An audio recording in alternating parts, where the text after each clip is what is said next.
Welcome back to Algebra 1 lessons with Miss Andrea.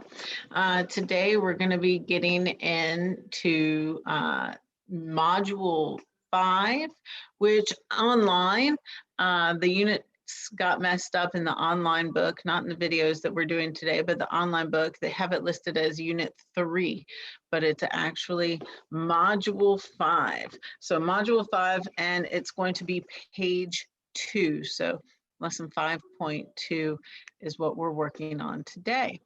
And so let's go ahead and get started. Let's see if I've got this lesson here. All right. So our whole unit is on quadratic equations. So it's very important that you know what makes a quadratic equation. In your notes, you should have it very clearly marked what a quadratic equation is. If you have not written it down, you need to do so right now in your notes. So what is a quadratic equation? Well, a quadratic equation is simply an equation in which you have a variable that's raised to the second power. This right here is what makes this equation quadratic. So here's some a little bit of information for you. You might know quad is usually indicative of the number 4. So why are we using the term quadratic? Well, quad actually means square. And when you see this 2 up here, that means that the variable is getting squared. So it's a quadratic equation, okay? Another way to call this is an equation to the second degree, or degree 2, because you could have a third degree polynomial, fifth degree polynomial. We looked at those in previous units. So this is a second degree polynomial, also known as a quadratic equation. Now, quadratic equations, they make beautiful curves, just like if you were to toss a ball up in the air or kick it. In this graph here, we have someone kicking a ball up in the air. So it's that natural curve that happens as it goes up, it must come down, right? And they're symmetrical. What does symmetrical mean? Well, symmetrical means that there's going to be this axis of symmetry in the middle, that if you were to fold this curve in half, it's exactly the same on the way up as it is on the way down, right? They're symmetrical. And these special types of curves have a name specifically for them, and they're called parabolas. So quadratic equations, when graphed, create something we call parabolas, which is a symmetrical type of curve. Now, there is multiple ways to write a quadratic equation. One of the most important that you're going to need to know is standard form, okay? Now, standard form is ax squared plus bx plus c equals 0. This is important here. So basically, you have to make it equal to 0. And then you put it in order from the variable with the highest exponent to the variable with the lowest exponent. So this variable has a power of 2. This variable has a power of 1. What's the variable here? Well, we don't see it. That must mean it has an exponent of 0, because anything raised to the 0 power is 1, and 1 times c is simply c. Okay, so this is x squared, x to the power of 1, and x to the power of 0. So these are in order by the power of the exponents on the variable. Now, a, b, and c will all be numbers. And there's very few restrictions for these numbers. The one restriction I can think of is that a cannot be equal to 0. Because if it were equal to 0, then this whole term would disappear, and we no longer would have a quadratic equation, we would have a linear equation, right? So A cannot equal 0. That is one of the only rules for this quadratic equation in standard form. Now, x, we will not have a number to plug in for x. X is the variable or the unknown that we don't know in these equations. All right, so I have some practice for you. I want you to pause the video and see if you can do these on your own, and then unpause and come back and let me know. We're supposed to tell if each equation is quadratic or not. And if it is, we need to tell what A, B, and C are. Okay, so let's just write A equals, B equals, and C equals on all of these. All right, so the first part is the equation quadratic? Well, in order to tell if something's quadratic, that a variable that's raised to the highest power must be a 2. It can't be raised to a 4th power, the power of 5. It can't be raised to the power of 1 or have no variable. It has to be a variable that's raised to the power of 2. So we have a 2 here, so this is definitely quadratic. All right, so knowing that that's quadratic, we need to think about what is our standard form. Ax squared plus bx plus c equals 0. So this is already set equal to 0, and it's in order. The power of 2, the power of 1, and the power of 0 here for the last variable. So I already can easily tell what my a, my b, and my c are. So in front of this first, the term that's going to have the variable that's squared is my a. So a is 2. The coefficient of the variable that's just raised to the power of 1 is my b value. My c value is my constant, so just 3. So a equals 2, b equals 5, and c equals 3. So let's look at this one. This one is already set to 0 as well. So these are pretty easy. We don't have to do any manipulation to change them. They're already in their right order. However, this one doesn't have a constant. It doesn't have any constant here. No x raised to the power of 0. There's nothing there. Well, let's see if we were to add a constant in.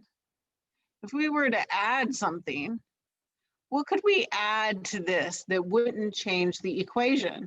Well, we could add a 0. Anytime you add 0, it's not going to change, right? So our constant in this case is going to be 0. And a is the coefficient of the variable that's squared, but there's no coefficient there. Well, remember, there's an implied number 1. So a is 1. And then b was easy to spot. It's right here, the coefficient to the variable that's raised to the power of 1, and that's -3. You can't forget the signs. You have to look and see if there's any negatives, because it's important to make sure that you have the proper sign with each letter that you're identifying here. Oh, and I forgot to mention, this is quadratic because it has a squared there. So that one is quadratic. I didn't do the first half of the question. All right, so this last one, number 3, the first step is to see if it's quadratic or not. So it has to be raised, we have to have a variable raised to the power of 2. See a variable raised to the power of 1, and this one has no variable, but there is no variable that's raised to the power of 2. So this is not quadratic. This is actually a linear equation. 5x minus 3 equals 0 is a linear equation. All right, so sometimes, we saw standard form is ax squared plus b plus c equals 0. And so that is our standard form, but sometimes we're going to be given quadratic equations that are not in standard form. The standard form is kind of hidden, and we have to manipulate or change the equation in some way by adding, subtracting, multiplying, or just moving some things around in order to get it to be in standard form. And those are hidden quadratic equations. So here you have an equation of x squared equals 3 minus 1. That is a quadratic equation, but it is not in standard form, so it's kind of hidden. So in order to get it in standard form, we're going to have to take these terms and make them switch sides. And remember, if they switch sides, they're going to switch signs. So I started with my x2, or x squared, and then my 3x moves from the right to the left. So it's going to switch from positive to negative. So I've got negative 3x. And then my negative 1 is going to move from the right to the left, switching sides. So it's going to switch signs. So it's going to change from a negative 1 to a positive 1. And then it has to be equal to 0. This is one of the main ways you can tell if something is in standard form or not, is when it is equal to 0. Okay, so in this case, A equals 1, B equals -3, and C equals +1. So let's look at this one. This one looks even more complex, doesn't it? Well, in order to get it in standard form, we don't have any equations. So we're going to have to just go ahead, and the first step is going to be to distribute this 2 to everything in the parentheses. So we're going to have 2w squared minus 4w equals 5. And now we have to take that 5 and switch its side. So we're still going to have the 2w squared, that's still there, nothing changed about that, minus 4w, that's still there, nothing's going to change about that. But this positive 5 right here needs to move from the right to the left. So if it switches sides, it has to switch signs. So a positive 5 is going to change to a -5, and it's all equal to 0. So we've got our A is 2, our B is -4, and our C is -5. Okay. All right, last one here. We see there's parentheses again, so we first need to expand or distribute that by multiplying. So z times z is z squared. Z times -1 is -z. And then that equals 3. In this case, our 3 is going to move sides. So we still have our z squared and our -z, nothing changed with them, but our +3 is going to move from the right to the left. As it changes sides, it's going to change signs. So a +3 will become a -3, and it's all set equal to 0. So our A here is this implied number 1, right? Our B is this implied -1, and our C is -3. All right, now it's your turn. Go ahead and pause the video and see if you can figure out how to put these quadratic equations in standard form. All right, welcome back. Here we go. The first step is we're going to have to distribute this 3, right? So we're going to have 3w squared plus 3w equals -1. Okay, so I see this -1 here. I'm going to want to switch its side. Let me go ahead and write the things that remain. I've got 3w squared plus 3w, and then I want to switch this -1 from the right to the left. So if I switch sides, it's going to switch signs. It becomes a +1. And now what do? I've got nothing left. Well, I just put it equal to 0. And I want to make sure that not only is it equal to 0, because that's one part of standard form, but I want to make sure that I have it in order in the exponents from greatest to last. So w squared, w to the 1, and no w. So there you go. That's that first equation.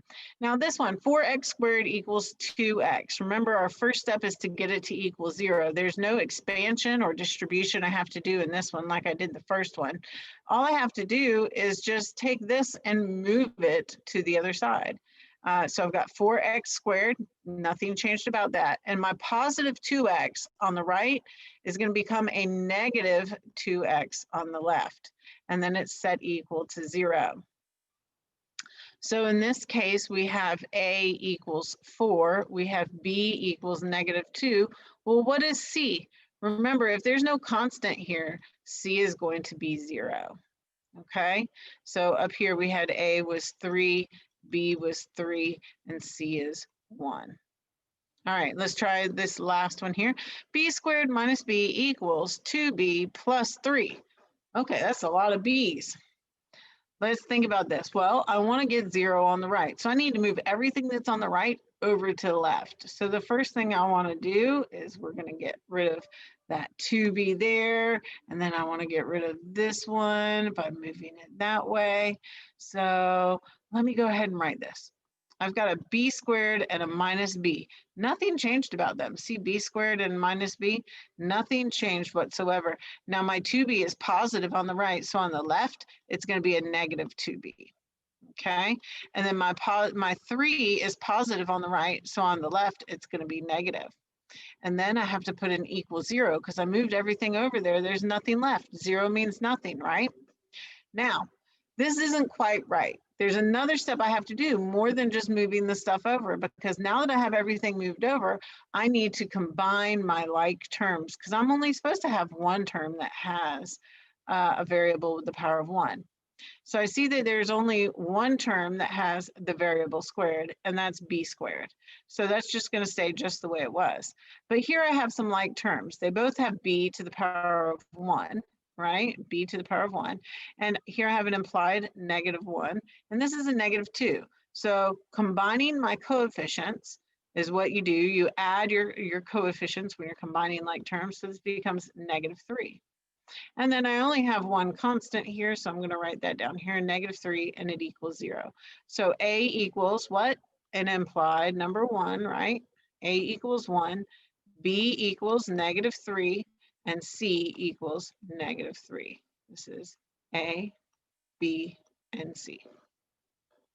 All right, look forward to seeing you in the next lesson.